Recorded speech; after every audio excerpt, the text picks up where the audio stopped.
Bismillahirrahmanirrahim. Assalamualaikum warahmatullahi wabarakatuh.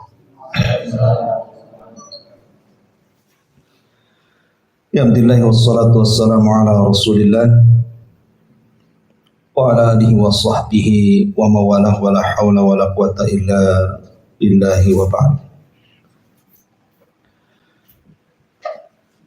Baik, kita lanjutkan. Kajian kita masih membahas tafsir surah-surah pendek dalam juz Amma. Dan kita masuk pada surah Al-Bayyinah. Al-Bayyinah ya.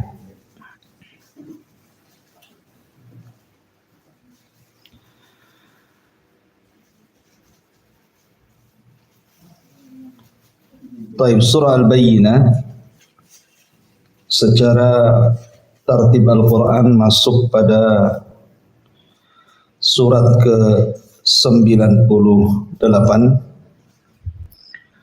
jumlah ayat 8, jumlah kalimat 94, dan jumlah huruf 412. Adapun tentang apakah dia Makkiyah ataupun Madaniyah, maka terjadi khilaf ulama. Tetapi mayoritas para ulama atau jumhur mengatakan bahwa surah Al-Bayyinah ini adalah Madaniyah. Artinya turun setelah hijrah Nabi SAW. Ada beberapa alasan yang nanti kita akan jelaskan. Adapun tentang keutamaan daripada surah Al-Bayyinah ini, dijelaskan bahwa ketika turunnya surah Al-Bayyinah ini, Nabi SAW memanggil seorang sahabat namanya Ubay ibn Ka'ab, dan itu berdasarkan riwayat Bukhari dari Anas bin Malik radhiyallahu an, bahwa Nabi SAW suatu ketika memanggil Ubay ibn Ka'ab. Dan perlu antum ketahui bahwa Ubay bin Ka'ab ini adalah satu di antara 4 sahabat yang direkomendasikan Rasul untuk diambil Qur'annya. Kata Nabi SAW, ambillah Al-Quran dari 4 orang. Salah satunya adalah Ubay ibn Ka'ab, kemudian Abdullah ibn Mas'ud, kemudian Salim maula Abi Hudzaifah. Nah, suatu ketika sudah berada di depan Nabi SAW, tiba-tiba Rasul mengatakan, "Ya Ubay, innallaha amarani an aqra'a 'alaika lam yakunil ladzina kafaru min ahlil kitab."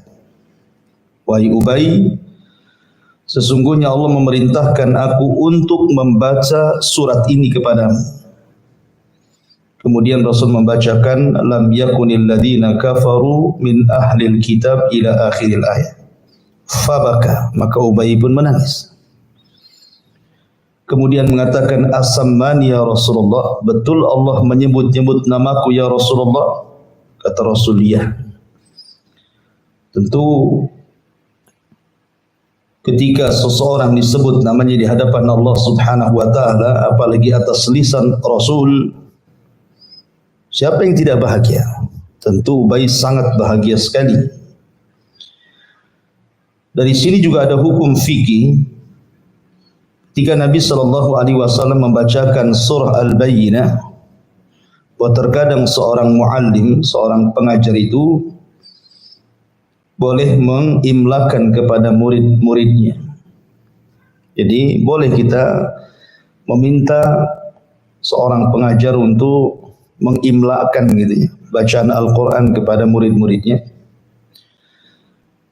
Ataupun sebaliknya, seorang muallim Seorang guru juga boleh minta supaya murid-muridnya membacakan Al-Quran. Dan itu sunnah hukumnya, diantaranya ketika Nabi SAW meminta Abdullah ibn Mas'ud untuk dibacakan Al-Quran. Kata Abdullah ibn Mas'ud, Rasul, bagaimana aku akan bacakan Al-Quran kepadamu sementara Quran itu turun kepadamu? Maka Rasul mengatakan, baca saja. Dan hebatnya Abdullah ibn Mas'ud tidak tawar-menawar surat apa, tidak, langsung dibacakan surah Nisa. Sampai ketika Rasul menangis, baru Rasul mengatakan cukup. Akhirnya Abdullah bin Mas'ud pun diam. Intinya bahwa surah Al-Bayyinah adalah surah yang sangat agung sampai-sampai Allah meminta kepada Rasul untuk membacakan khusus kepada Ubay ibn Ka'ab. Karena Ubay bin Ka'ab ini memang pakar daripada Al-Quran. Di zaman Umar saja dia menjadi imam salat tarawih selama 1 bulan dengan jumlah 23 rakaat gitu ya. Baik, kita masuk pada tafsirnya. Di sini Allah mengatakan lam yakunil ladzina kafaru min ahlil kitabi wal musyrikina munfakkina hatta ta'tiyahumul bayyinah. Tidaklah orang-orang kafir dari ahli kitab dan orang-orang musyrik munfakkina, mereka meninggalkan agama mereka hatta ta'tiyahumul bayyinah, sehingga datang kepada mereka al-bayyinah, keterangan yang jelas. Di sini Allah Subhanahu wa taala menyebut 2 kelompok dari orang kafir. Pertama ahlul kitab, yang kedua al-musyrikun. Apa perbedaan ahlu kitab dan al-musyrikun ini? Padahal Allah Subhanahu wa taala mengatakan dua-duanya kafir. Lam yakunil ladzina kafaru. Mereka kafir semuanya. Ahlu kitab ya kafir, orang-orang musyrik juga kafir. Lalu kenapa Allah Subhanahu wa taala bedakan di sini? Ahlu kitab sendiri dan orang-orang musyrik sendiri. Dan apa perbedaan keduanya dan apa pula persamaan keduanya? Adapun yang membedakan antara ahlu kitab dan orang-orang musyrik, ahlu kitab itu namanya ahlu kitab, artinya turun kepada mereka kitab. Seperti kita kaum muslimin turun kepada kita Al-Quran. Maka ahlu kitab turun kepada mereka kitab. Maksudnya isyarat kepada 2 agama. Pertama Yahudi dan Nasrani. Jadi Yahudi dan Nasrani disebut satu nama sebagai ahlu kitab namanya. Kalau musyrik berbeda. Yang menjadi khilaf para ulama itu tentang Majusi dan juga Nasibin. Apakah 2 agama ini bagian daripada ahli kitab atau bukan? Walaupun pendapat yang kuat tidak, mereka bukan ahli kitab karena tidak diutus Rasul kepada mereka dan tidak diturunkan kitab kepada mereka. Lah, adapun orang-orang Yahudi dan Nasrani sendiri, Yahudi diturunkan kepada mereka Taurat ma'ruf, kemudian nabinya Musa. Nasrani diturunkan kepada mereka Injil dan nabinya Isa, gitu ya. Tetapi Majusi tidak dikenal nabinya, tidak pula dikenal kitabnya. Begitu juga Nasibin dan yang lainnya. Ini dari segi bahasa, jadi ahlul kitab maksudnya di sini Yahudi dan Nasrani.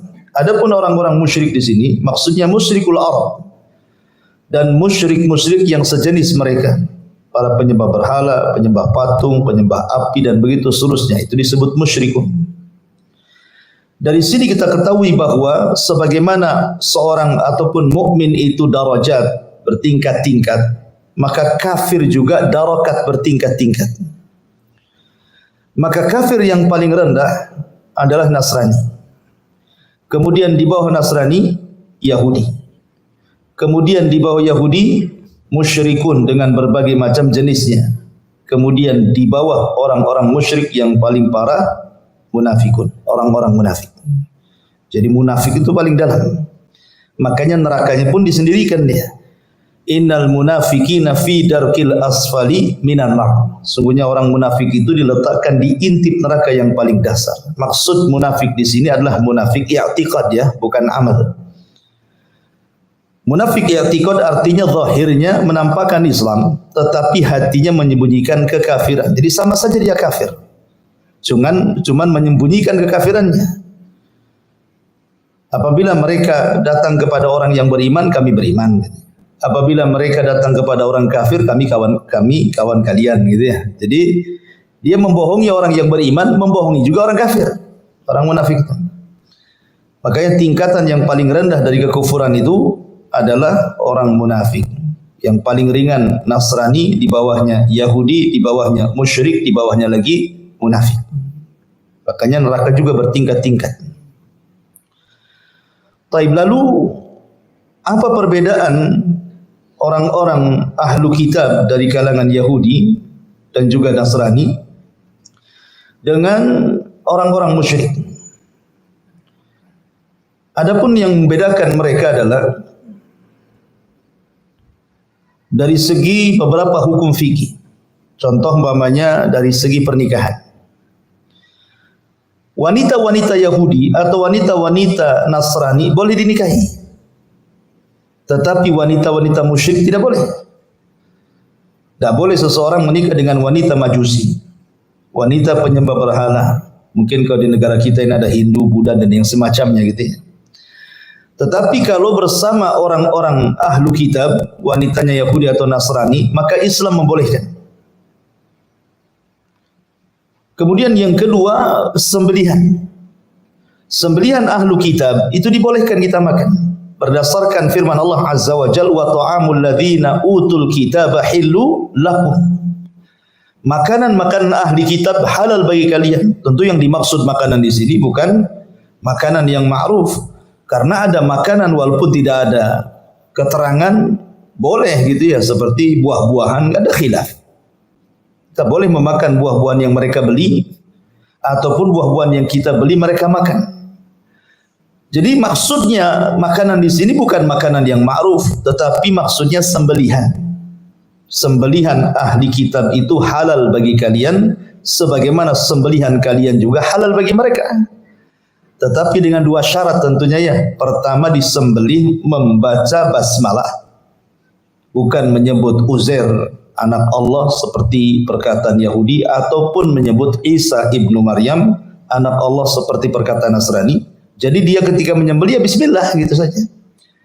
Kemudian disembelih secara syar'i, bukan dibanting, bukan dicekik, bukan ditali, bukan digantung, ya betul-betul digorok di lehernya. Kalau dua syarat terpenuhi, maka sembelihan mereka halal. Sembelihan mereka halal. Begitu juga pernikahan mereka halal. Tetapi pernikahan pun tidak boleh dengan cara mereka, harus dengan cara kita. Jadi wanita-wanita ahli kitab boleh menikah dengan laki-laki dari kita, tetapi dengan cara syar'i. Menikahnya ya aturan-aturan Islam gitu ya. Tapi kalau seandainya kebalikannya tidak boleh. Laki-laki dari mereka, perempuan dari kita tidak boleh. Makanya Al-Imam Al-Baqillani rahimahullahu ta'ala pernah ditanya oleh seorang pendeta soal pernikahan sesama Islam dengan mereka. Kata mereka mengatakan, enak kali kalian muslim katanya, wanita-wanita kami boleh kalian nikahi, tetapi wanita-wanita kalian tidak boleh kami nikahi. Maka Imam Baqillani mengatakan, ya, kalau kalian mengakui Muhammad adalah nabi kami, maka kami akan nikahkan wanita-wanita kami dengan kalian. Karena orang-orang Yahudi dan Nasrani mengingkari kan itu. Kenabian kita itu mengingkari. Sebab ingkar itulah makanya juga Islam menerapkan tidak boleh wanita-wanita kita menikah dengan mereka. Karena namanya posisi suami itu al-qayyim, pemimpin. Mudah mengambil, mudah memaksa gitu ya istrinya untuk masuk ke agama mereka. Taib. Lam yakunil ladzina kafaru min ahlil kitab wal musyrikin munfakkina hatta ta'tiyahumul bayyinah. Munfakkin artinya tarikin. Tarikin itu artinya meninggalkan. Meninggalkan agama mereka sampai datang kepada mereka keterangan. Sebelum datang Islam, memang orang-orang Yahudi di zamannya adalah agama yang paling benar. Begitu juga orang-orang Nasrani di zamannya adalah agama yang paling benar. Tetapi kemudian mereka banyak penyimpangan. Setelah datang Islam, maka Islam menyuruh mereka untuk masuk ke dalam Islam. Lalu kenapa orang-orang Yahudi, padahal di zamannya adalah agama yang paling benar, kenapa kemudian dikatakan kafir sekarang? Begitu juga orang-orang Nasrani, benar di zamannya, sekarang dianggap kafir. Karena ada beberapa sebab kenapa Islam mengkafirkan mereka. Satu, karena i'tirafuhum bi'adami imanihim bil Islam.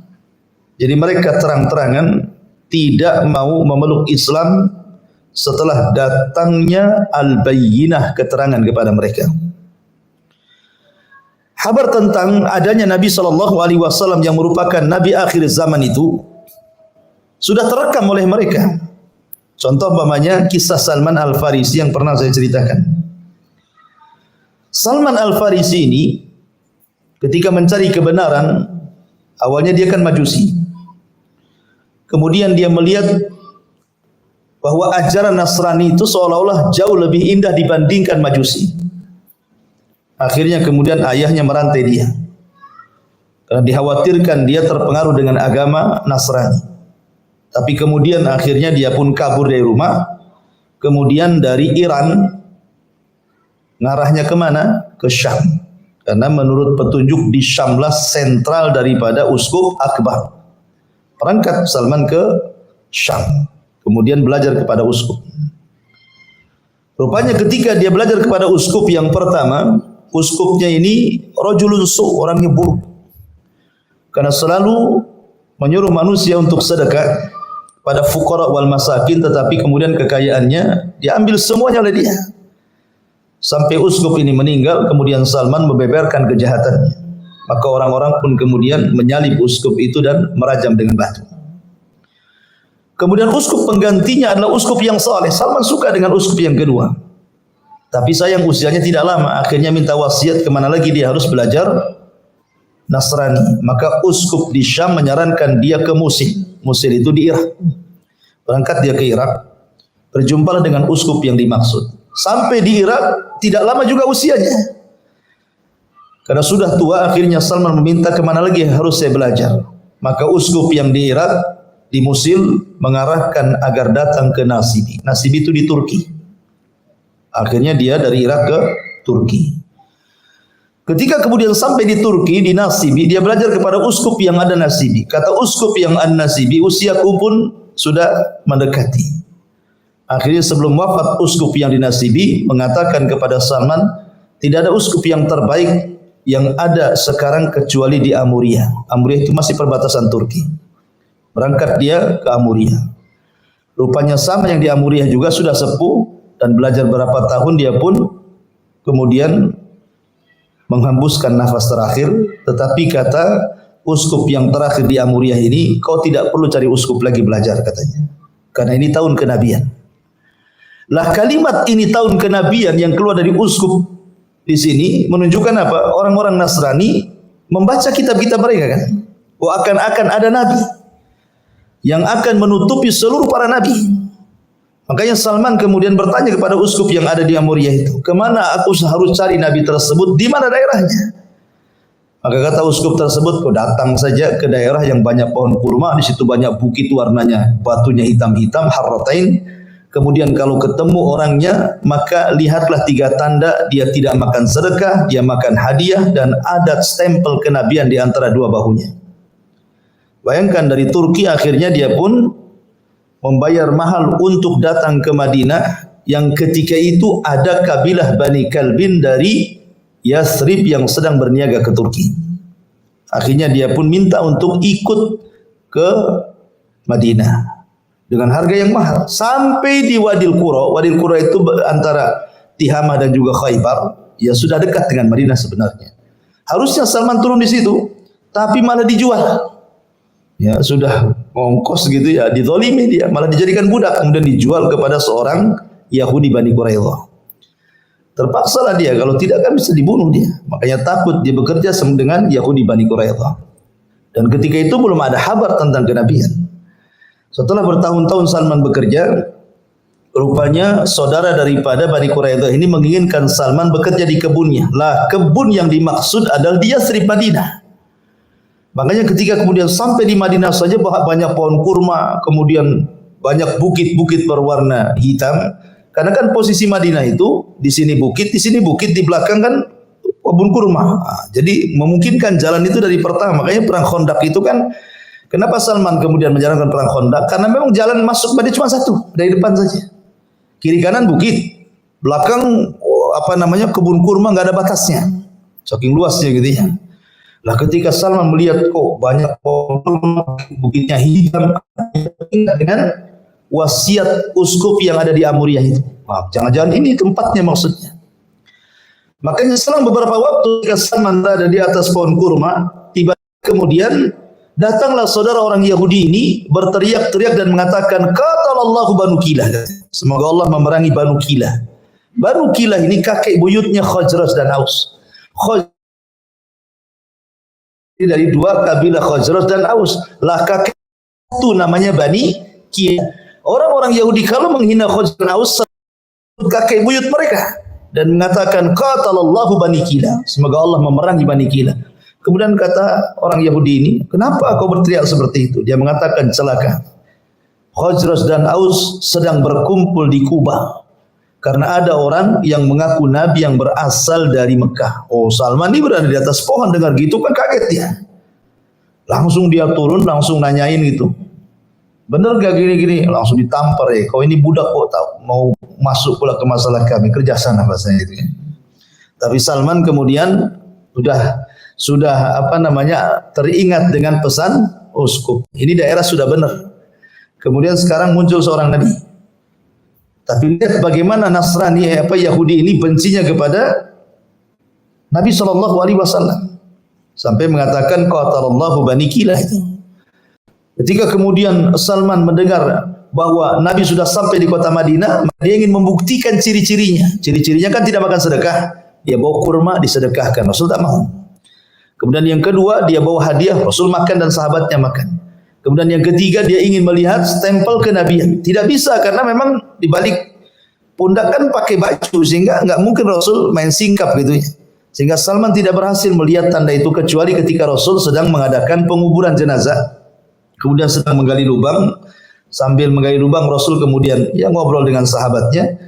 Kemudian Salman mengintip-intip belakang punggungnya, Rasul perasan. Kemudian Rasul menyingkap pundaknya, tiba-tiba nampak stempel kenabian di balik pundak Salman Mauluk. Dari situlah dia masuk Islam. Yang ingin saya katakan bahwa uskup yang ada di Amuriah mengatakan bahwa tahun kenabian. Dari sini menunjukkan apa? Orang Nasrani tahu bahwa akan ada nabi. Adapun orang Yahudi sudahlah, jangan cerita. Tinggalnya mereka di Madinah itu sudah menunjukkan bahwa mereka menanti-nanti nabi. Coba bayangkan, Madinah itu bukan strategis ekonomi. Orang-orang Yahudi itu kan hubud dunia. Harusnya mereka lebih baik tinggal di Syam ataupun di Yaman yang sudah jelas-jelas ekonominya ada. Tapi di Madinah mana ada ekonomi? Dari segi ekonomi saja di Madinah nggak ada gitu ya. Tetapi mereka membela-bela diri tinggal ratusan tahun bergenerasi di kota Madinah hanya ingin menanti Nabi yang dimaksudkan dalam kitab-kitab mereka. Jadi Yahudi dan Nasrani ini, dua agama ini menanti-nanti kemunculan Nabi SAW. Tapi apa yang terjadi ketika betul-betul datang Nabi SAW, dua-duanya menolak. Makanya Allah jelaskan, wa ma tafarraqal ladina utul kitab illa min ba'di ma ja'athumul bayyinah. Yaitu jawabannya. Dan tidaklah mereka berselisih dari kalangan ahli kitab. Dalam ayat ini tidak disebut musyrik. Kenapa? Karena orang musyrik tidak kenal Nabi. Yang kenal Nabi itu Yahudi dan Nasrani. Tapi ayat pertama disebut musyrik karena Nabi belum datang. Ayat yang kedua, musyrik tidak disebut, hanya ahli kitab saja. Ini Nabi sudah datang. Karena tidak ada maklumat orang-orang musyrik itu soal kenabian masalahnya. Makanya tidak disebut di situ pada ayat yang di bawahnya. Ya. Masyaallah muslimin dimuliakan Allah Azza wa Jalla. Jadi yang pertama, kufurnya Yahudi dan Nasrani itu karena mereka tidak memasuki Islam. Kemudian yang kedua, sebab yang kedua karena orang-orang Yahudi dan Nasrani itu mereka kufur dengan agama mereka yang Allah Subhanahu wa taala turunkan di dalam Taurat, Injil kepada Musa dan Isa, bahwa kedua-duanya saling mengingkari. Orang Yahudi itu tidak mengakui juga Isa sebagai nabi. Orang-orang Nasrani, orang Yahudi mengakui. Mereka mengatakan Isa itu anak zina, gitu kan? Jadi Yahudi mengingkari adanya Nasrani sebenarnya, enggak mengakui. Dan Yahudi menuduh Maryam itu berzina sampai sekarang. Ya, mereka mengatakan bahwa Maryam itu berzina dan Isa itu anak zina. Itu orang Yahudi pemikirannya. Ya. Orang Nasrani pun mengatakan demikian kepada orang-orang Yahudi. Ya, jadi mereka itu saling sesat menyesatkan. Akhirnya kemudian dua agama ini melakukan tahrif kepada buku-buku mereka, kitab-kitab yang dari langit mereka merubah-rubah. Makanya Allah mengatakan yuharrifunal kaliman mawadhi'i. Mereka merubah-rubah kitab-kitab mereka, itu pula sebab kekufuran mereka. Ya. Sebab kekufuran mereka. Kemudian juga sebab kekafiran mereka karena Allah menaskan dalam Al-Qur'an, mengatakan mereka kafir, seperti dalam surah Al-Bayyinah ini, lam yakunil ladina kafir. Allah mengecap mereka kafir. Berarti kalau Allah Subhanahu wa taala sudah mengecap kafir, maka kita harus mengkafirkan Allah kafirkan. Dan kita tidak boleh mengkafirkan yang Allah tidak kafirkan. Ketika Allah mengatakan Yahudi kafir, kita katakan Yahudi kafir. Ketika Allah mengatakan Nasrani kafir, kita katakan Nasrani kafir. Ketika kemudian orang-orang Arab dikatakan musyrik, kita katakan musyrik. Kenapa? Kita mengkafirkan yang Allah kafirkan saja. Karena kita bukan manhaj takfir, mengkafir-kafirkan semua orang. Seperti Khawarij, di luar kelompoknya kafir, gitu ya. Orang-orang Khawarij itu kan kerjanya kufar kafir saja itu. Tapi kita mengkafirkan yang Allah kafirkan saja. Titik sampai di sini. Jangan ditambah-tambah. Ya. Tapi di zaman sekarang muncul pula istilah tidak mengkafirkan orang kafir. Enggak boleh mengatakan Yahudi kafir, enggak boleh mengatakan Nasrani kafir, katakan mereka non muslim. Kan itu ya. Padahal Allah mengatakan lam yakunil ladzina kafar, jelas kafir. Kekafiran mereka tampak. Mereka menganggap Isa anak Tuhan, mereka menganggap Isa satu di antara tiga Tuhan, mereka menganggap Isa Tuhan itu sendiri. Yahudi mengatakan Uzair anak Tuhan. Kekafiran macam mana lagi? Masa kita tidak boleh mengkafirkan yang Allah kafirkan? Kita kan hanya mengikuti yang Allah kafirkan saja. Adapun yang tidak dikafirkan tidak mungkin kita kafirkan. Karena mengkafir-kafirkan itu perkara berat. Sama dengan mengatakan si anu di neraka gitu ya. Itu bukan perkara ringan, makanya kita hanya terbatas ketika mengkafir kafirkan itu yang sudah ternaskan dalam Al-Qur'an saja. Kita katakan fulan kafir, kenapa dikafirkan? Karena Quran mengkafirkan. Selesai kaidahnya sampai di sini. Tetapi ingat, malam yukafir kafir fahuwa kafir. Siapa yang tidak mengkafirkan orang kafir, dia kafir. Gitu ya. Ingat, kaidah ini benar di satu sisi, tetapi salah di sisi lain. Kalau yang dimaksud malam yukafir kafir fahuwa kafir, siapa yang tidak mengkafirkan orang kafir, dia kafir. Maksudnya yang tidak mengkafirkan yang Allah kafirkan, dia kafir, benar. Tapi kalau yang dimaksudnya kaidah ini dibawa kepada kaidah orang-orang Khawarij yang tidak mengakui mereka kehilafan mereka seperti ISIS dan yang lainnya, maka dikafirkan, kemudian diterapkan hukum malam yukafir kafir fahuwa kafir. Tidak bisa. Seperti ma'ruf ideologi Khawarij di negeri kita kan banyak yang mengatakan pemerintah tauhid gitu. Siapa yang tidak mentauhidkan tauhid, maka dia tauhid katanya. Ngeri sekali jadinya. Jadi itu harus dipahami. Lam yakunil ladzina kafaru min ahlil kitabi wal musyrikina munfakkina hatta ta'tiyahumul bayyinah.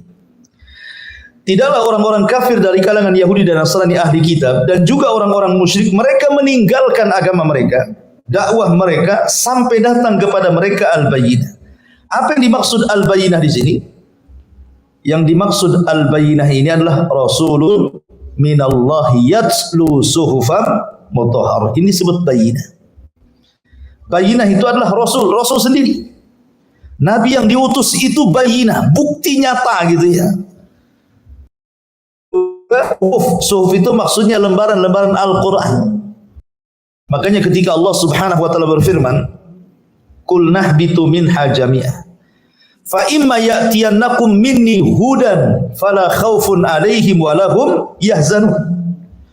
Ketika Allah Subhanahu wa taala mengusir Adam, mengusir iblis, mengusir Hawa dari sorga kemudian diletakkan di bumi, Allah katakan kulnah bitu minha jami'ah. Keluar kalian semua dari sorga ini. Maka Adam, Hawa dan iblis pun diturunkan dari sorga ke bumi. Iblis diturunkan di lautan, Adam diturunkan di Sri Lanka dan Hawa diturunkan di Jeddah. Kemudian Allah mengatakan fa imma ya'tiyannakum minni huda. Setelah kalian berada di bumi, kami akan turunkan petunjuk kepada kalian. Ahli tafsir mengatakan bahwa yang dimaksud petunjuk Allah yang turun ke bumi itu maksudnya diutusnya para rasul dan diturunkannya kitab-kitab. Jadi ketika Allah Subhanahu wa taala mengutus kepada Bani Israel Musa dan juga Taurat yang di tangannya, berarti itulah petunjuk bagi Bani Israel. Siapa Musa dan Taurat fala yadhillu wa la yashqa. Dia tidak mungkin celaka dan tidak mungkin binasa.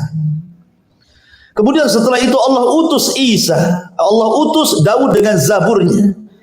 Maka siapa yang mengikuti Daud dan Zaburnya berarti telah mengikuti petunjuk Allah. Kemudian setelah itu Allah utus Isa dan Injilnya. Maka siapa yang mengikuti Isa dan Injilnya berarti dia mengikuti hudan, petunjuk. Terakhir Allah utus Rasul dan Al-Quran yang di tangannya. Maka siapapun yang mengikuti Rasul dan Al-Quran yang di tangannya, maka itulah petunjuk. Tetapi ingat bahwa semua berlaku di zamannya. Ya, semua berlaku di zamannya. Isa dan Taurat, Musa dan Taurat berlaku di zamannya. Setelah kemudian datang Daud dan Zabur, maka orang harus mengikuti Daud dan Zabur. Maka Daud dan Zabur benar di zamannya. Kemudian setelah itu datang Isa dan Taurat, Isa dan Injil. Maka era Zabur selesai sampai di sini karena datangnya Isa dan Injil. Maka ketika datang era Nabi SAW dan Taurat, maka semua terhapuskan ajaran-ajaran itu. Tidak boleh lagi seseorang mengikuti Yahudi, tidak boleh lagi masuk ke dalam Nasrani selama mendengar adanya Rasul SAW diutus kepada dia. Makanya ada hadis mengatakan, tidaklah Yahudi dan Nasrani mendengar kedatanganku kemudian dia tidak beriman, maka pantas masuk ashabul jahim, masuk akan neraka jahanam. Ya kan? Maka Rasulun minallahi yatslu suhufan mutahharah. Kenapa fiha kutubun qayyimah? Artinya Quran ini kitab yang lurus, tidak ada bengkoknya. Dan tidak ada tahrif seperti tahrifnya Taurat dan Injil. Tidak ada. Ya. Kemudian Allah Subhanahu wa taala mengatakan, "Wa ma tafarraqal ladzina utul kitaba illa min ba'di ma ja'atuhumul bayyinah." Ini jawaban setelah datangnya Nabi. Ya. Kalau tadi di awal sebelum datangnya Nabi. Jadi sebelum datangnya Nabi Allah katakan lam yakunil ladina kafaru min ahlil kitab wal musyrikina munfakkina hatta ta'tiyahumul bayyinah. Ini sebelum kedatangan Nabi. Tapi setelah kedatangan Nabi apa yang terjadi? Wa matafarraqal ladina utul kitab.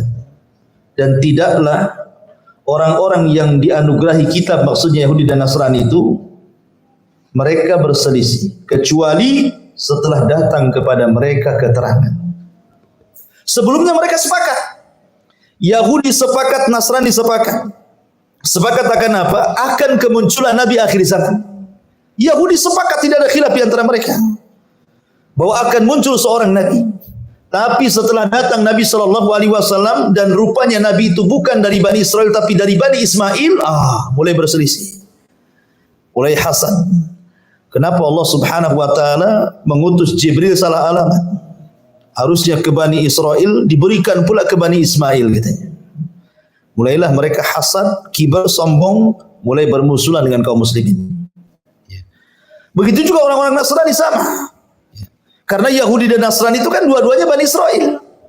Dan Isa itu nabi yang terakhir dari nabi-nabi Bani Israel. Yahudi ya Bani Israel, Nasrani juga Bani Israel. Dan nabi terakhir Bani Israel, Nabi Isa, itu nabi yang terakhir.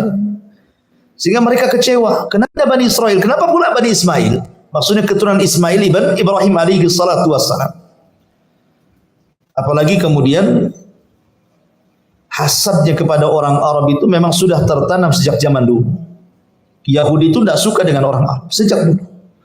Dan itu ditampakkan dari kebencian kepada Musa dan kecintaan kepada Harun.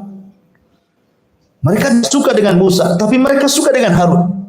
Bani Israel itu. Alasannya apa?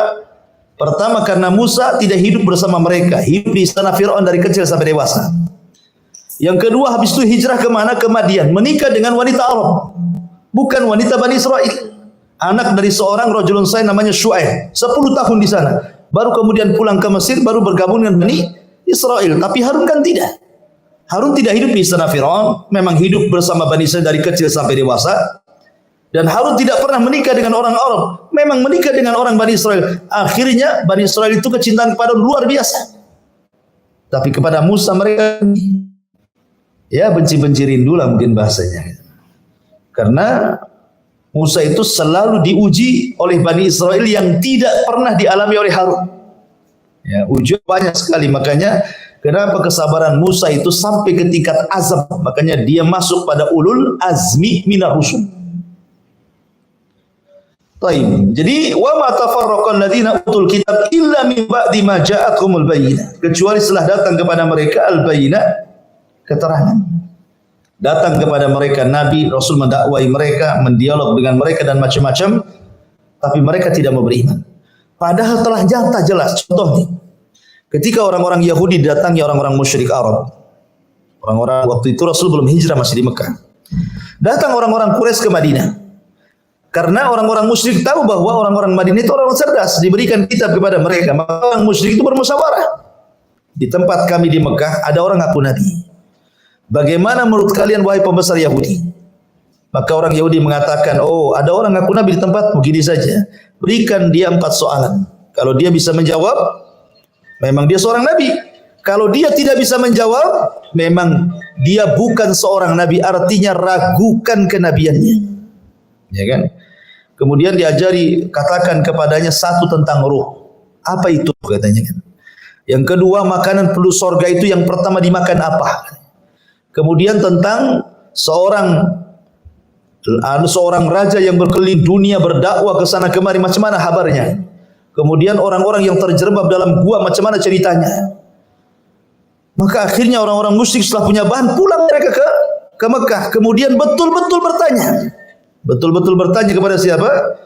Kepada Nabi, dan mengatakan kami siap beriman kalau kau bisa menjawab 4 soalan ini. Kemudian disebutkan, karena Nabi SAW saking senangnya nih dengan 4 pertanyaan ini. Karena apa? Konsekuensinya mereka siap beriman.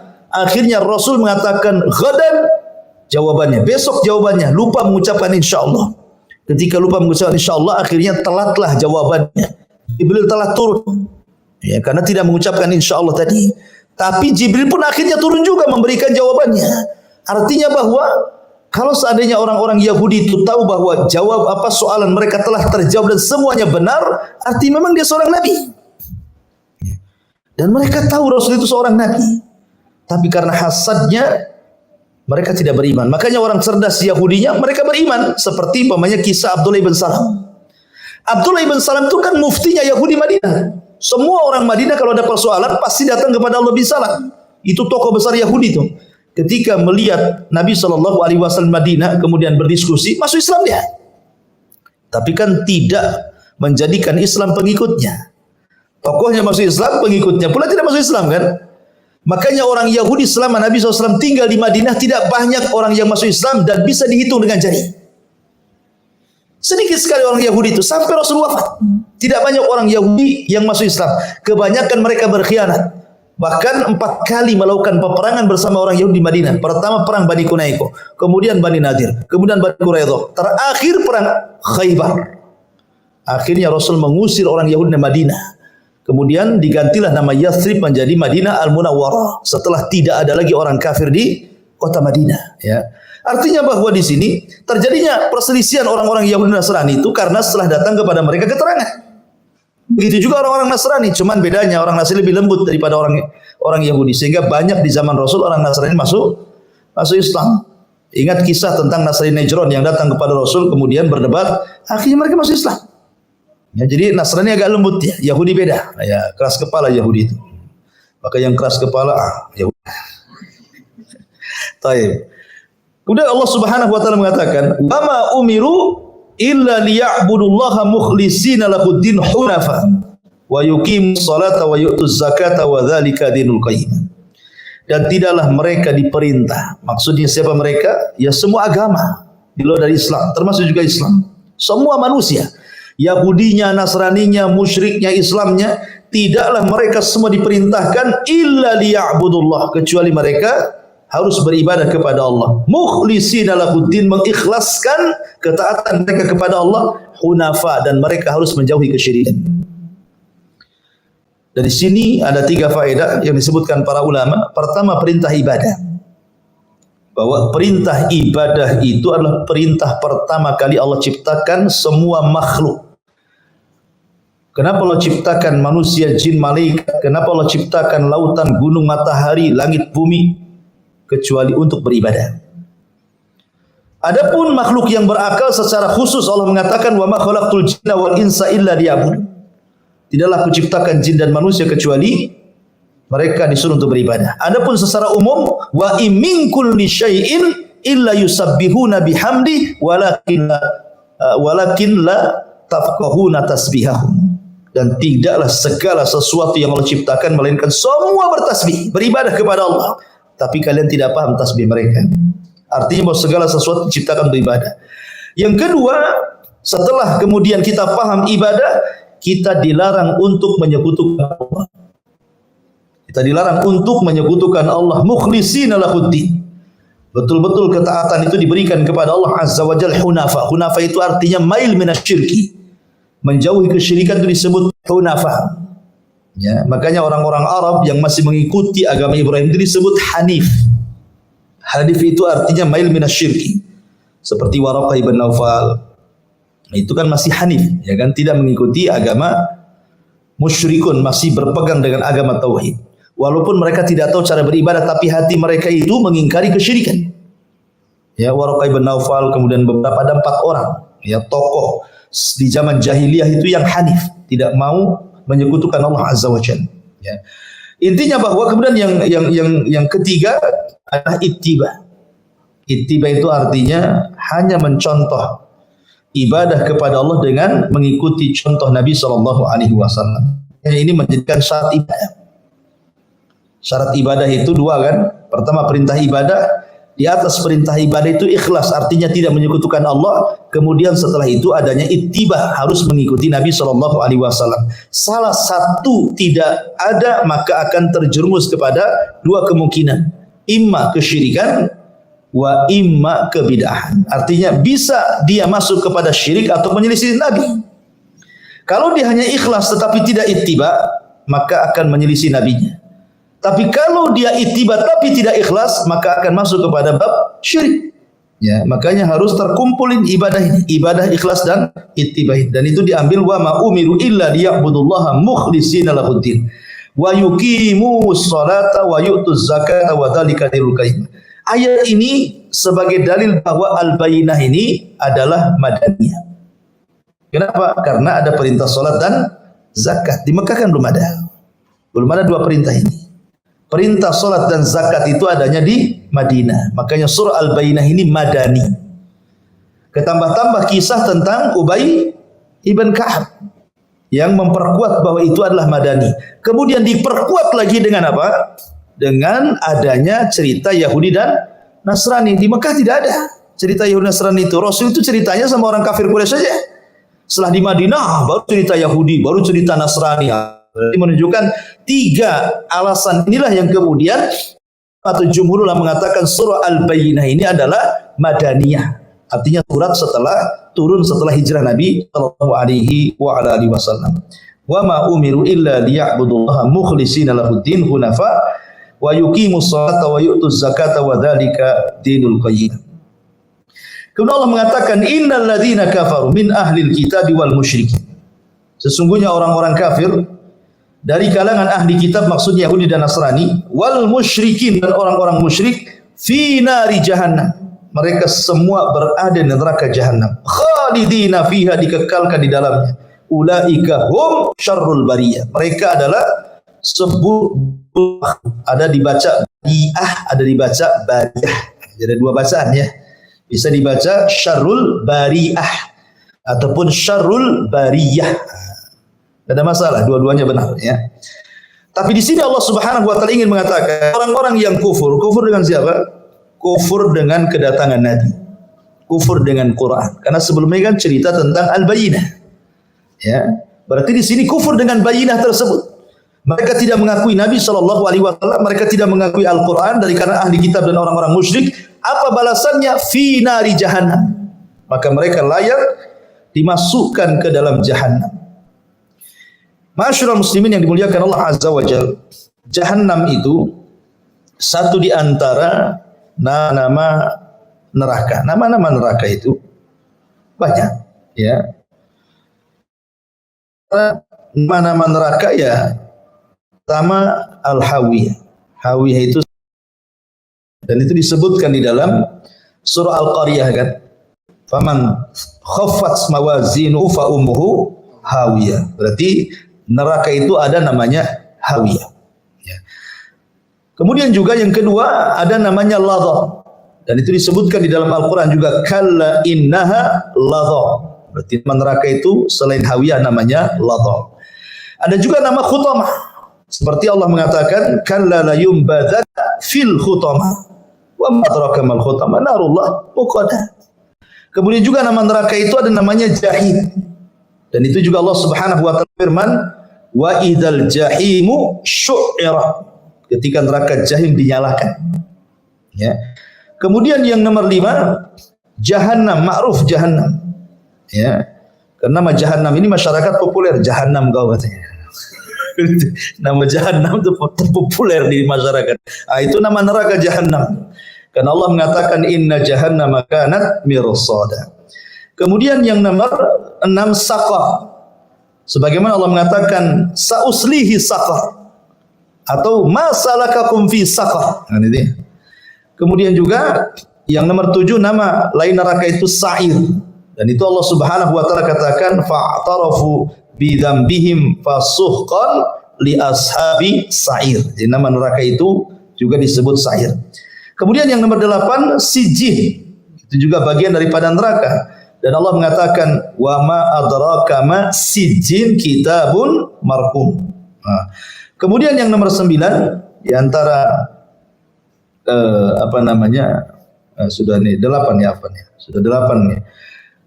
Ini nama-nama neraka ini secara umum itu berdasarkan tingkatan-tingkatan.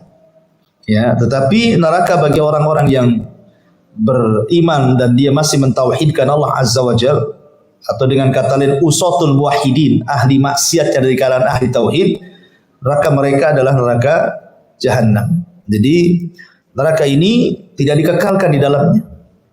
Adapun istilah-istilah kekekalan di luar daripada kesyirikan, kan ada istilah-istilah kekal di luar kesyirikan. Padahal kalau melihat hukum seperti Allah mengatakan innallaha la yaghfiru an yushraka wa yaghfiru ma duna dzalika liman yasha. Allah akan mengampuni, tidak akan mengampuni dosa syirik dan hanya mengampuni dosa selain itu, seolah-olah hanya syirik saja yang dikekalkan. La in asyrakta la yahbatanna amaluka, kan begitu ya. Lalu bagaimana dengan ayat yang mengatakan seperti mamanya wa man yaqtul mu'minan muta'ammidan fajazaohu jahannam khalidan fiha. Siapa yang membunuh seorang mukmin secara sengaja maka dia dimasukkan ke jahannam dan dikekalkan di dalamnya. Nah, ini kan ada kalimat dikekalkan dalamnya. Atau hadis Rasul ketika membicarakan tentang orang yang bunuh diri, maka dia akan dikekalkan di dalamnya. Dan beberapa dosa-dosa besar yang ada kata-kata khalidan fiha. Maka harus bedakan maksud khalidan fiha kepada para pelaku syirik dengan khalidan fiha pada pelaku di luar kesyirikan. Maksudnya kekekalan itu ada dua. Kekal memang selama-lamanya tidak akan keluar dari situ, atau yang kedua karena lamanya tinggal di situ sehingga disebutkan tapi akan keluar juga gitu maksudnya. Ya, jadi kalau menemukan selain kesyirikan kok ada kata-kata khalidan fiha dikekalkan di dalamnya seperti orang yang membunuh seorang mukmin secara sengaja, maksudnya lama tinggalnya gitu maksudnya. Bukan berarti tidak akan keluar. Ya, karena hanya dosa syirik yang tidak akan mengeluarkan pelakunya dari neraka. Ya. Taib. Ini nama-nama neraka.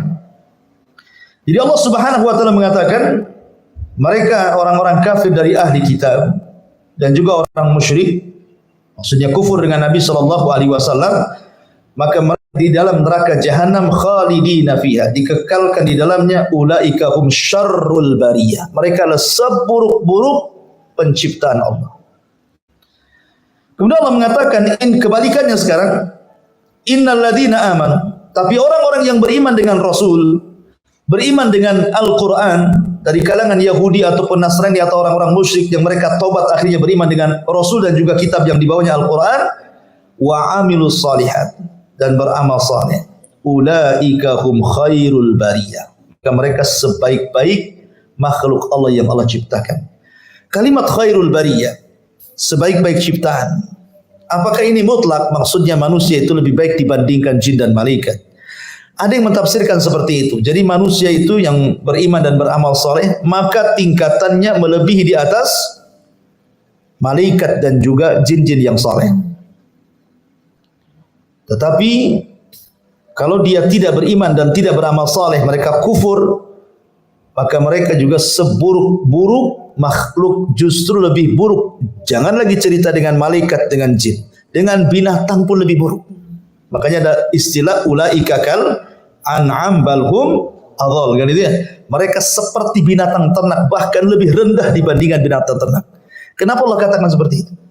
Karena ada ayat yang mengatakan ya laitani kuntu turaba, duhai kiranya aku jadi tanah saja. Ketika orang-orang kafir berada di padang mahsyar itu, didatangkan binatang-binatang ternak kemudian dihisab. Ya, binatang pun dihisab. Makanya Rasul mengatakan nanti kambing-kambing yang bertanduk, yang suka nanduki kambing yang tidak bertanduk akan dihisab. Tetapi tidak ada azab, hanya hisab saja. Ya, azabnya tidak ada. Karena setelah dihisab, Allah katakan kunu turaba, jadilah kalian tanah. Lah orang-orang kafir melihat binatang-binatang yang sedang dihisab, tiba-tiba setelah dihisab tidak ada azab dan langsung jadi tanah. Makanya mereka mengatakan ya laitani kuntu turaba, duhai kiranya aku seperti binatang itu. Kan itu ya. Masih mending jadi binatang. Ya, kita ini dihisab, diazab pula kan itu. Makanya kalau mereka itu tidak beriman dan tidak beramal saleh, maka syarrul bariyah, lebih buruk dibandingkan binatang ternak. Tapi kalau mereka beriman, beramal saleh, maka mereka dikatakan khairul bariyah atau khairul bariyah. Mereka sebaik-baik makhluk, bahkan bisa melebihi tingkatan atau di atas tingkatan malaikat. Baik. Lalu kemana jin di sini? Kenapa tadi disebutkan? Ya, jin ini masuk kepada kategori makhluk mengikut manusia. Ya, jin yang soleh sama dengan manusia yang soleh. Jin yang jahat ya sama juga dengan manusia yang jahat, gitu maksudnya. Karena agama jin dan nabi jin itu sama dengan kita setelah diutusnya Rasulullah SAW. Tapi sebelumnya jin itu tidak diharuskan mengikuti nabi-nabi sebelumnya. Tapi setelah kedatangan Nabi SAW, maka tidak jin harus mengikuti syariat Islam. Ya, mereka harus ikut Quran, mereka ikut Nabi sama dengan kita dari segi ajaran. Makanya Allah mengatakan wa ma khalaqtul jinna wal insa illa liya'budun. Kemudian Allah mengatakan sebagai balasannya, jazaohum inda rabbihim jannati adnin tajri min tahtihal anhar khalidina fiha abada radhiyallahu anhum wa radu an dzalika liman khasyya rabbah. Balasan mereka orang-orang yang beriman dan beramal saleh adalah sorga-sorga. Lihat di sini katakan jannati adnin. Kalimat jannat di sini menunjukkan apa? Sorga itu bukan satu tingkatan. Sorga itu banyak tingkatan-tingkatannya. Sama kalau tadi kita sebutkan neraka gitu ya. Maka neraka juga ada tingkatan-tingkatannya kan. Maka sorga juga sama. Lalu seperti apa tingkatan sorga itu? Sorga pun punya nama-nama kan. Pertama al-jannah. Dan itu ma'ruf dalam Al-Quran. Kalimat al-jannah seperti mathalul jannatil lati wa'idal muttaqun. Permisalan sorga yang diperuntukkan untuk orang yang bertakwa. Jadi nama sorga itu yang pertama al-jannah. Kemudian yang kedua Darussalam. Nama sorga itu disebut Darussalam karena Allah mengatakan lahum Darussalam inda rabbihim. Kenapa disebut salam? Semua sorga itu salam. Salam itu keselamatan. Orang masuk sorga pasti selamat. Selamat dari apa? Dari semuanya. Ya, selamat dari penyakit hati dan penyakit badan. Di sorga itu tidak ada kena penyakit. Selamat badan kita. Tidak ada kolesterol, tidak ada darah tinggi, tidak ada macam-macam, tidak ada. Selamat dari omongan manusia di dunia. Sebentar aja antum sakit sama orang. Kenapa si Anu ngomong ini sama antum? Mau sakit antum kan itu. Di sorga selamat. Karena ucapan yang pertama kali orang masuk sorga itu apa? Salamun alaikum bima sabartum. Keselamatan bagi kalian. Jadi makanya sorga disebut Darussalam. Kemudian juga nama sorga juga Darul Khuldi. Karena orang yang masuk ke dalamnya tidak mungkin keluar. Beda dengan neraka. Ada yang keluar, ada tidak. Kalau orang sudah masuk sorga nggak mungkin keluar. Kalau orang masuk neraka, kemungkinan keluar, kemungkinan kekal gitu ya. Makanya disebut Darul Khuldi. Dia tempat yang kekal. Sebagaimana Allah mengatakan, "Qul adzalika khairun am jannatul khuldi allati wu'idal muttaqun." Kemudian juga Firdaus. Bagaimana ma'ruf dalam Al-Quran, "Innal ladzina amanu wa amilus shalihat kanat lahum jannatul firdausi nuzula." Kemudian juga disebut Jannatul Ma'wa.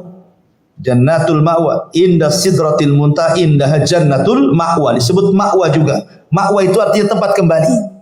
Dari sini menunjukkan bahwa dunia ini hanya sekedar safar saja. Kuburan aja safar. Jangan lagi orang di dunia, orang masuk kubur, di kubur aja sedang safar kita. Kenapa? Karena tidak lama, tidak kekal orang di kuburan. Pasti akan ada kiamat lagi kan itu. Beralih lagi mereka dari kuburan ke akhirat. Makanya disebut orang yang datang ke kuburan itu ziarah, ya kan? Ziarah kubur. Allah mengatakan hatta zurtumul maqabir. Jadi orang yang dalam kuburan aja ziarah, gitu ya.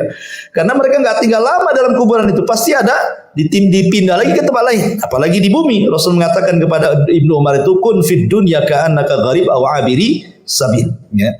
Baik, kemudian juga disebut Jannatun Naim, ya, karena banyak kenikmatan di dalamnya, termasuk juga Darul Ijlal.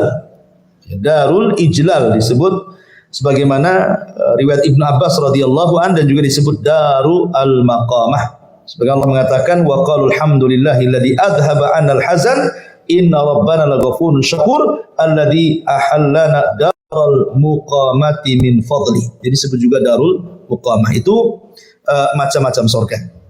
Baik. Di sini Allah Subhanahu wa taala mengatakan jazaohum inda rabbihim jannatu adnin. Nah, salah satu nama surga adalah Adn. Tajri min tahtihal anhar, yang mengalir di bawahnya sungai-sungai. Dan sungai surga ada berapa? Ada 4. Anharun min ma'in lam yataghayyar ta'muh. Air bersih tidak berubah-ubah rasanya. Kalau kita butuh air bersih saja, antum harus beli. Sana tidak perlu beli. Tidak perlu pasang depot air, ya, sudah memang tinggal minum saja gitu ya, dan tidak berubah, murni, betul-betul jernih ya dari sumbernya. Kemudian wa anharun min labanin, ya, dari sungai dari susu. Kemudian wa anharun min asalin, dari madu. Kemudian wa anharun min khamrin, dari khamr. Berarti ada 4, air bersih, air susu, air madu, air khamr, ya. Dan itu berbentuk sungai. Susu nggak perlu merah, sudah ada sungainya, tinggal nyiduk saja kan. Kemudian Allah mengatakan, dan sungai di sorga, kata para ulama, tidak memiliki dinding kiri kanan. Nah, kalau kita kan ada dinding sini, so kalau dindingnya habis kan melebarlah kemana-mana akhirnya kan. Sorga nggak ada dinding kiri kanan, ya begitu saja. Ya, keajaiban di sorga itu. Kemudian Allah mengatakan, min tahtihal anar khalidina fiha, dikekalkan dalamnya abada selama-lamanya, radhiyallahu anhum wa radu'an. Dan mereka Allah ridhai karena mereka ridha kepada Allah Subhanahu wa taala. Dzalika liman khasyya rabbah. Itu bagi orang yang takut dengan Allah Subhanahu wa taala. Inilah di antara tafsir singkat daripada surah Al-Bayyinah. Jadi secara global surah Al-Bayyinah ini menceritakan tentang hal ikhwah orang-orang kafir. Yang ketika sebelum datang Nabi SAW, mereka sepakat menunggu kedatangannya, tapi setelah datang terjadi perselisihan. Sebagian mereka ada yang ikut, sebagian mereka ada yang menolaknya. Maka orang-orang yang ikut, maka mereka disediakan sorga Aden, mengalir di bawahnya sungai-sungai, dan mereka kekal dalamnya. Siapa yang menolak, maka mereka akan dimasukkan ke dalam neraka Jahannam, dan mereka adalah seburuk-buruk manusia. Itu secara global daripada surah Al-Bayyinah. Wallahu a'lam. Taib, sebelum saya tutup, silahkan kita buat tanya jawab. Bagi Anda yang ikuti di YouTube, ya, silakan Anda bisa bertanya, tulis di kolom komentar. Insyaallah kita bacakan, asal yang mudah-mudah saja pertanyaannya. Wallahu a'lam. Ya, alhamdulillah. Al-Quran itu tidak dibatasi tempat dan tidak dibatasi waktu. Al-Quran itu akan relevan setiap zaman. Kecuali ayat-ayat yang dihapus. Kalaupun ada ayat yang dihapus, manansah min ayatin aw nunsiha na'ti bi khairi minha aw misliha. Kalaupun ada ayat hukumnya dihapus, pasti Allah akan datangkan hukum yang semisal atau yang lebih baik. Ya, selama hukum tidak dihapus, maka akan tetap berlaku sampai kiamat. Ketika Allah mengatakan wa ta'amul ladzina utul kitaba halul lakum wa ta'amukum halul lahum, tidak dihapus ayat ini. Ayat ini akan berlaku sampai kiamat. Di halal sembelihan mereka dengan dua syarat tadi. Ya kan, disembelih secara syar'i kan, baca basmalah dan digorok tenggorokannya. Dan wanita-wanita ahli kitab enggak ada masalah selama pernikahannya secara syar'i dan betul-betul dia Yahudi atau Nasrani, bukan musyrik. Kalau musyrik enggak boleh. Wala amatun mu'minatun khairun min musyrikatin walau a'jabatkum. Dan wanita seorang budak mukminah itu jauh lebih baik daripada wanita musyrikah walaupun sangat menarik, kata Allah gitu ya. Jadi sampai masih berlaku. Makanya kalau di sebuah negara, anggaplah kayak Singapura, ya, negara kafir gitu ya. Orang-orang Islam tidak diberikan kesempatan untuk menyembelih binatang di situ secara syar'i, sehingga mereka harus impor dari negeri yang lain. Kalau negeri impornya itu mayoritas ahli kitab, anggaplah Australia. Ya, ahli kitab mayoritas kan itu. Kemudian kita yang hidup di Singapura seorang muslim, boleh enggak membeli dagingnya dan memakannya? Boleh. Karena hukum itu dilihat dari aghlabnya. Kenapa? Lihat dohirnya dulu. Ini yang mengimpor mana? Cina ataukah Australia kan gitu. Ya, mana negara yang banyak ahli kitabnya, kita melihat dohirnya saja, berarti boleh makan. Tapi kalau seandainya ada pilihan, ya tentu kita memilih sesama muslim. Kan ini kan bicara tidak ada pilihan. Ya, maka boleh. Tapi kalau yang mengimpor dari luar kemudian negara-negara yang bukan mayoritas ahli kitab, maka haram, tidak boleh. Sampai fatwa ulama sampai segitu gitu ya. Intinya maka boleh. Begitu juga menikah dengan wanita-wanita Nasrani atau wanita Yahudi, boleh, tidak ada masalah. Tetapi kalau ada wanita muslimah, ngapain pula cari mereka gitu maksudnya. Tapi kalau tidak ada lagi kecuali mereka, ya sudah nggak apa-apa. Tapi jangan ngambil di luar ahli kitab. Ya. Kenapa kemudian kita boleh menikah dengan mereka? Karena ada kesamaan. Orang Yahudi Nasrani itu kan doktrinnya sama. Mereka punya kitab-kitab langit. Artinya mereka secara ajaran itu mentauhidkan Allah. Cuman karena sudah ada penyimpangan, akhirnya mereka jadi kufur dan sebagian mereka jadi syirik. Tetapi dengan adanya persamaan ini bisa kita tarik. Bisa kita tarik. Makanya Allah mengatakan dalam Al-Quran itu, Qul ta'alau ila ma gimana? Qul ya ahlal kitab ta'alau ila kalimatin sawa. Wahai ahli kitab, kemarilah kita satukan kalimat, gitu ya. Kenapa Allah menyuruh Rasul mengatakan seperti itu kepada ahli kitab? Karena sama-sama diturunkan kitab masalahnya. Mereka punya nabi, punya kitab. Kita juga punya nabi, punya kitab. Cuman nabi dan kitab-kitab penutup seluruh para nabi dan kitab-kitab langit. Itu saja bedanya. Ya. Dan mereka harus mengikuti nabi kita dan kitab yang dibawanya. Dan itu berdasarkan nas yang tertulis dalam kitab-kitab mereka. Termasuk Rasul yang ditulis dalam kitab mereka. Bahkan sifat-sifat sahabat saja ada tulis di kitab-kitab mereka. Contoh ketika Baitul Maqdis dikuasai Umar. Datang Abu Ubaidah. Kan mereka siap untuk tidak berperang. Mereka akan, sudahlah kalah, saya akan kasihlah kuncinya. Tetapi orang yang mengambil kunci itu harus sesuai ciri-cirinya yang termaktub dalam kitab kami kan. Datanglah Abu Ubaidah, bukan. Datanglah Khalid, bukan. Datanglah Indah, bukan. Ketika datang Umar, ini orangnya katanya. Gitu, langsung paham mereka. Langsung dikasih kunci Baitul Maqdis. Jadi sebenarnya sifat-sifat sahabat juga sudah ada termaktub dalam kitab-kitab mereka. Cuman sekali lagi karena hasad kemudian juga kesombongan mereka tidak dapat hidayah. Tapi hukum itu masih berlaku sampai hari, baik makanannya ataupun pernikahannya. Wallahu a'lam. Ya. Dari dua tema. Assalamualaikum Ustaz, bertanya dari Anak Effendi. Apakah mencuri harta orang kafir itu harus bertobat, mengembalikan hartanya atau hanya kepada Allah saja? Ya, mencuri harta orang kafir boleh atau tidak? Tidak boleh. Kecuali konteksnya sedang peperangan. Nah, itu masuk ke harta fai atau harta ghanimah. Ya. Tapi kalau yang Anda ambil hartanya bukan kafir harbi, anggaplah kafir zimmi atau musta'man atau ahdi, ketika kita menyakiti mereka, baik secara nyawa atau harta, berarti kita menzalimi mereka. Dan ingat, siapapun yang Anda zalimi, kafirkah dia, mukminkah dia, maka Allah bersama mereka. Bukan karena kekafirannya, tapi karena kezalimannya. Makanya Allah mengatakan wala tahsabannallaha ghafilan amma ya'malu zalimun. Jangan kau sangka Allah itu diam kepada orang-orang yang berbuat zalim. Allah akan berdiri kepada siapapun yang dizalimi, walaupun dia kafir. Bukan karena kekafirannya, sekali lagi kan, karena kezalimannya. Allah akan membela dia. Maka siapapun yang mengambil harta orang kafir, kembalikan. Kembalikan. Selama kafir itu kafir dhimmi, musta'man atau ahdi, lain kalau harbi. Kalau harbi dan posisinya Anda sedang perang, ya kan? Namanya perang itu yang tidak boleh di luar perang, boleh dalam perang. Contoh sombong. Di luar perang enggak boleh sombong. Tapi ketika masuk perang boleh kita sombong. Ana nabiyyun la kadzib, ana ibni Abdul Muttalib, kata Rasul. Saya nabi dan saya tidak dusta, dan saya turunan Abdul Muttalib, raja Arab, kata Rasulullah kan. Kan sombong kan? Enggak apa-apa dalam peperangan. Kata Ali, ana alladzi sammatni ummi Haidarah. Saya yang dikasih nama ibuku macan hutan, gitu.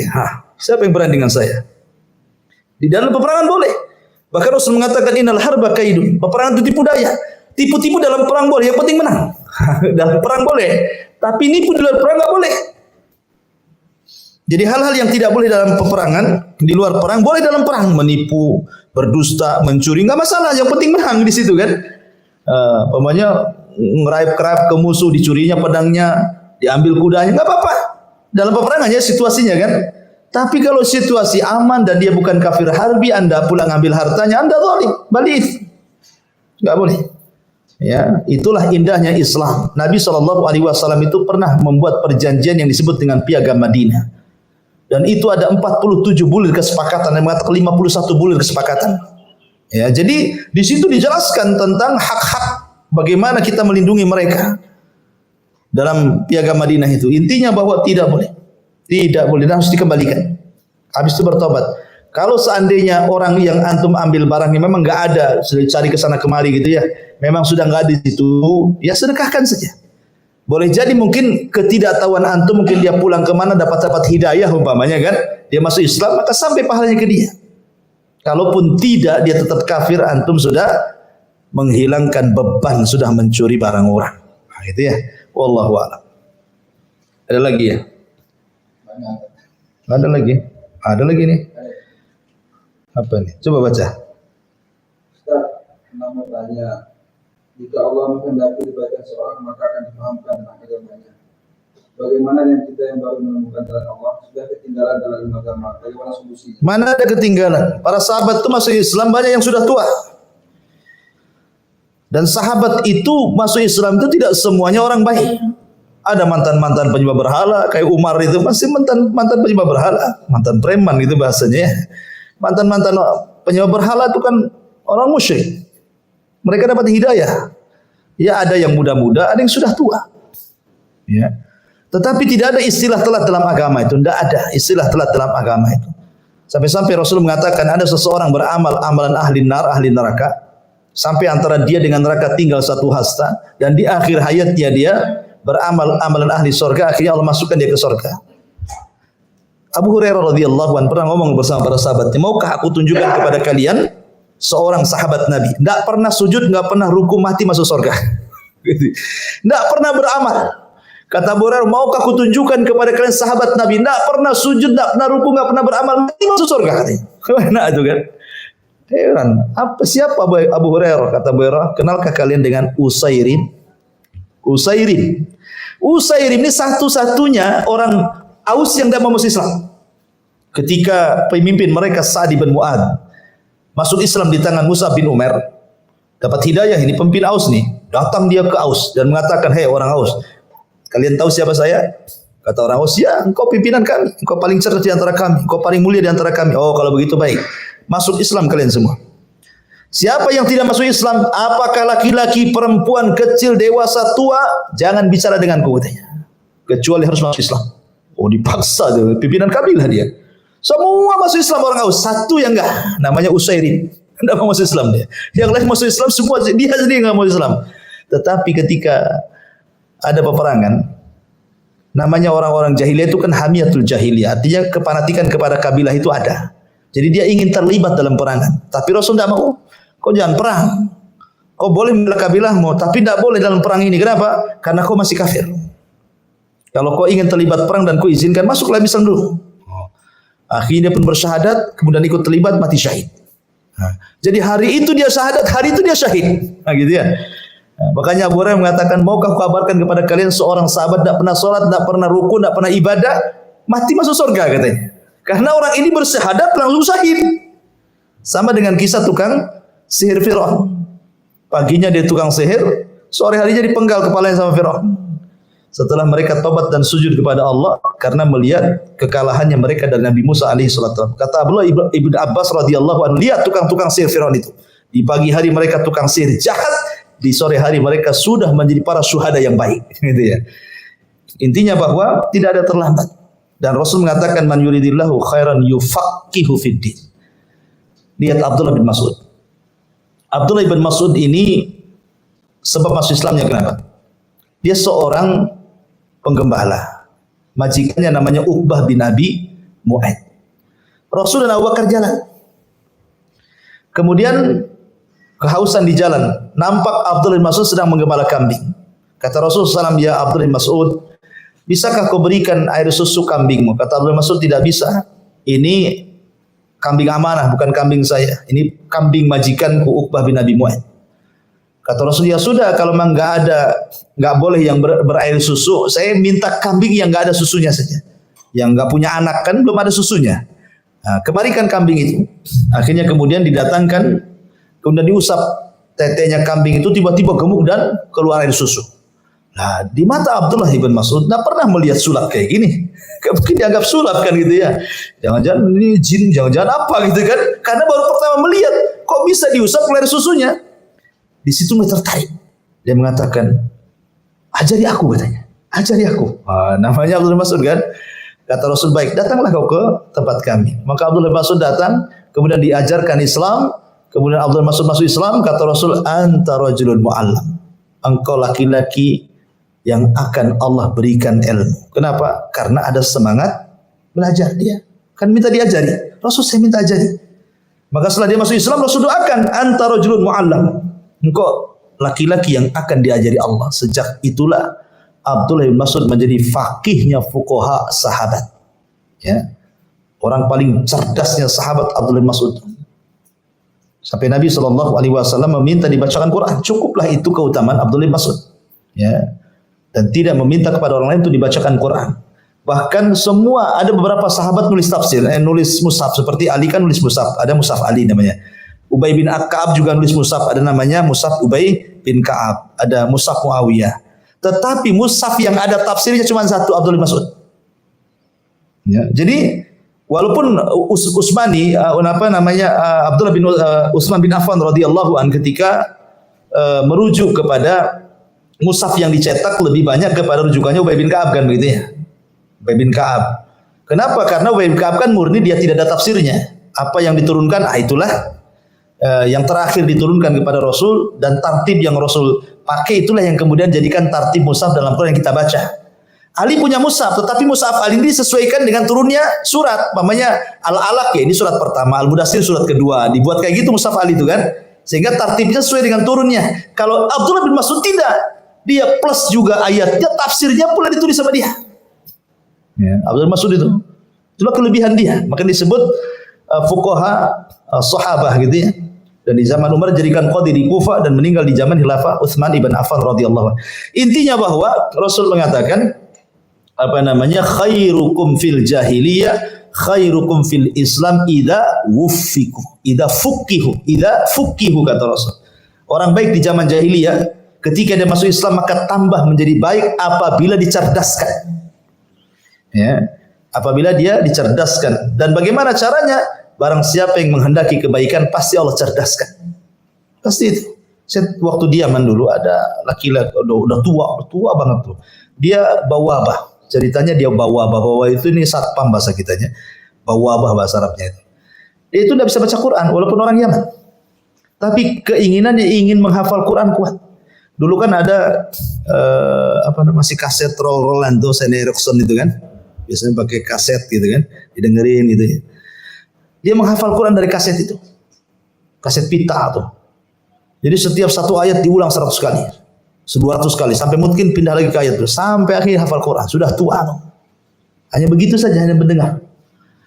Ya kan? Tidak mustahil bagi Allah Azza wa Jalla. Karena Allah sendiri mengatakan tentang Al-Quran itu walaqad yassarnal Qur'ana lidzikri. Allah mudahkan Quran itu untuk diingat. Jadi enggak ada istilah terlambat dalam kebaikan. Terus belajar, ya. Wallahu a'lam. Ada lagi? Enggak ada lagi ya? Baik. Nah, ini ada lagi nih. Mau tanya kalau transaksi lewat bank. Nah, ini lain lagi nih. Jauh kali tanyanya ya. Dengan cara dicicil dan tersebut bunga 0%, apakah riba atau haram? Nah, kalau sudah 0% ya tidak ada riba lah kan. Kalau sudah 0%, nggak ada ribanya. Selama ada riba tetap riba. Riba itu kata Rasulullah SAW, kalau sampai ke 1 dirham. 1 dirham berapa? 2,5 gram. Karena 1 dinar itu 4 gram lebih. Siapa yang makan riba 1 dirham, maka lebih jahat dibandingkan berzina 36 kali kata Rasulullah itu. 1 dirham saja. Artinya kalau 1 gram emas itu anggaplah 1 juta. Yang bagus gitu ya. Berarti ya 2,5 juta lah ya. Kurang lebih segitu dirham tuh. Berarti siapa yang makan uang riba 2,5 juta lah enakan gitu ya. Maka itu lebih jahat dibandingkan seorang berzina 36 kali dengan wanita pelacur. Dalam riwayat sekecil-kecilnya dosa riba itu sama dengan anak menzinahi orang tuanya. Ya. Intinya bahwa lihat banknya, selama bank-bank itu konvensional, yang jelas wala ta'awanu 'alal ismi wal udwan. Kalau memang bisa beralih dengan bank-bank syariah yang sudah diberikan rekomendasi oleh para guru-guru, ya kan, para ulama, maka beralihlah. Karena kemungkaran itu ketika tidak bisa dihilangkan 100%, maka minimalnya dikurangi atau diringankan. Ya kan? Ya dari dulunya konvensional, beralihlah ke syariah gitu maksudnya. Walaupun dalam syariah sendiri memang kita belum bisa menjamin 100%. Tidak ada unsur ribawiyahnya kan itu ya. Tapi kan namanya kemungkaran itu kalau tidak bisa dicegah semuanya ya sebagiannya. Ya. Wallahu a'lam. Saya kira cukup. Subhanallah bihamdika asyhadu an la ilaha illa anta astaghfiruka wa atubu ilaik. Wallahu ta'ala. Assalamualaikum warahmatullahi wabarakatuh.